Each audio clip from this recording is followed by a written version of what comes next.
Hello everybody, welcome back. Today as well we have got you another video. In this video I'll show you how you can blog a YouTube channel.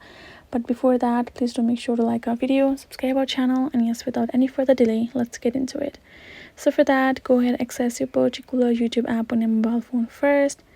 Now here in this section we're gonna find this kind of interface.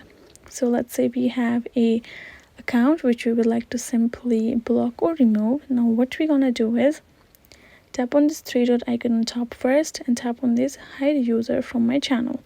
So I'll tap on this hide user, and now that user will be simply removed and I won't see any activities.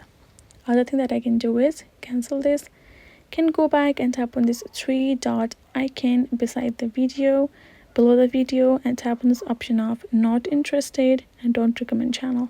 If I tap on don't recommend channel, the channel won't be recommended to me anymore and I won't see any content from them. Other thing is I also can choose not interested, and that will be removed as well. So those are the steps you can do right over here to block them, and you're good to go. So that is it, guys. Hope this video was helpful to you all. Thank you so much for watching, and yes, I'll see you guys in our next video.